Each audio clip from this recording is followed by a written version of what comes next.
ঘরের মাঠে রিশাদ রায় সেরা, আরও একবার প্রমাণ করলেন টাইগাররা। কম পুঁজি নিয়েও দেখালেন আসল খেলা, ঘাম ঝরিয়েও মুখ থুবড়ে পড়লেন ক্যারাবিয়ানরা। সদ্য সমাপ্ত আফগান সিরিজে হোয়াইট ওয়াশের পর দেশের ক্রীড়া অঙ্গনে সমালোচনার ঝড়।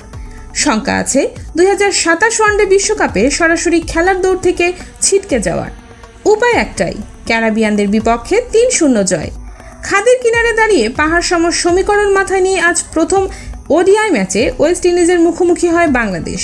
আর ম্যাচেই স্বস্তির এক জয়ের দেখা পেল মেহেদী হাসান মিরাজের দল।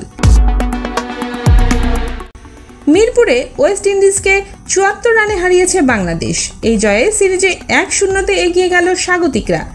মিরপুরে টস হেরে আগে ব্যাট করতে নেমে 49 ওভার 4 বলে সব কয়টি উইকেট হারিয়ে 207 রান করে বাংলাদেশ।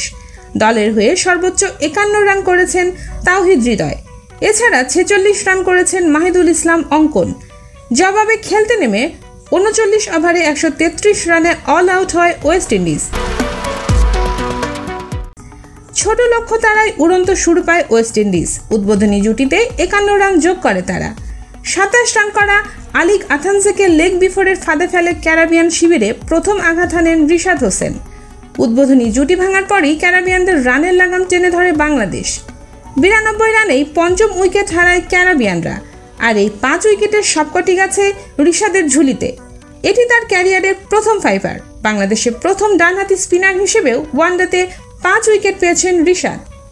উইন্ডিজের ইনিংসের শেষ পেরেকটিও মারেন রিশাদ। 39তম ওভারে বোলিংয়ে ফেরেন এই লেগি। তার শেষ বলে মেহেদী হাসান মিরাজের হাতে ক্যাচ দিয়েছেন জেডেন সিলস। এই উইকেট সহ ম্যাচে 6 উইকেট পেয়েছেন তিনি, যা তার ক্যারিয়ারের সেরা। একই সঙ্গে কোনো বাংলাদেশি স্পিনারেরও ওয়ানডেতে সেরা বোলিং ফিগার এটি।